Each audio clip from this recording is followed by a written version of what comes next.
வலைக்கும் வரஹ்மத்துல்லாஹி வபரகாத்துஹு.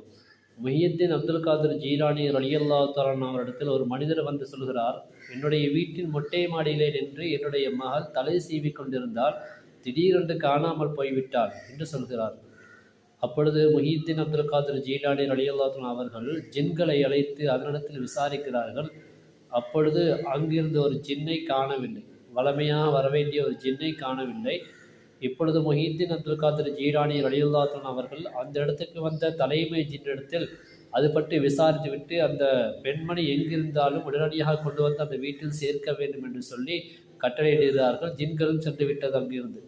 பிறகு அந்த மனிதரை பார்த்து, நீங்கள் உங்களுடைய வீட்டுக்கு வெளியே சென்று ஒரு வட்டம் வரைந்து அதிலே நடுவிலே உட்கார்ந்து கொண்டு பிரார்த்தனை செய்து கொண்டிருங்கள், உங்களுடைய மகள் வந்து சேர்வாள் என்று சொல்லி அந்த அந்த மனிதரை வழி அனுப்பி வைக்கிறார்கள். பிறகு அந்த ஜின்கள் ஒன்று சேர்ந்திருக்கின்ற நேரத்தில் ஜின் தலைமையிடத்தில் அந்த பெண்ணை கடத்தப்பட்ட ஜின் கொண்டு வரப்பட்டது.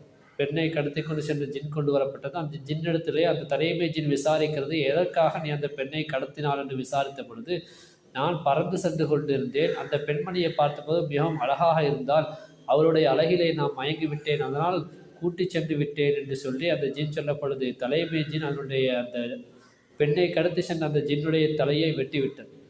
பிறகு அந்த பெண்மணியை அதனுடைய வீட்டிலே கொண்டு போய் சேர்த்து விட்டது அந்த ஜின்.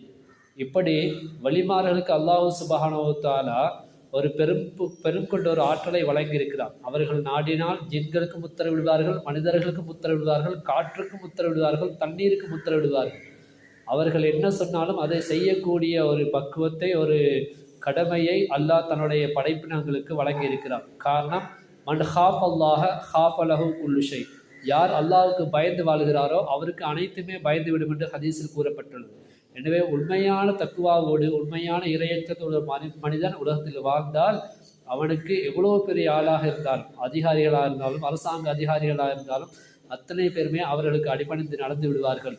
அதில் ஒரு படிப்பினையாகத்தான் இன்றைய தினம் இந்த முஹியுத்தீன் அப்துல் காதிர் ஜீலானி ரலியல்லாஹு தஆலா அவருடைய சொல்லுக்கு கட்டுப்பட்டு அந்த பெண்மணியை கொண்டு வந்து சேர்த்து வைத்ததை பற்றி சொல்லப்படுகிறது. எனவே அல்லாஹுக்கு பயந்து வாழ்ந்தவர்களுக்கு உலகமே கட்டுப்படும் என்பதை இந்த சம்பவம் நமக்கு நினைவுறுத்துகிறது. எல்லாம் வல்ல அல்லாஹ் நம்மையும் அவனுக்கு பயந்து வாழக்கூடிய பாக்கியத்தை தருவானாக. அஸ்ஸலாமு அலைக்கும் வரஹ்மத்துல்லாஹி வபரகாத்துஹு.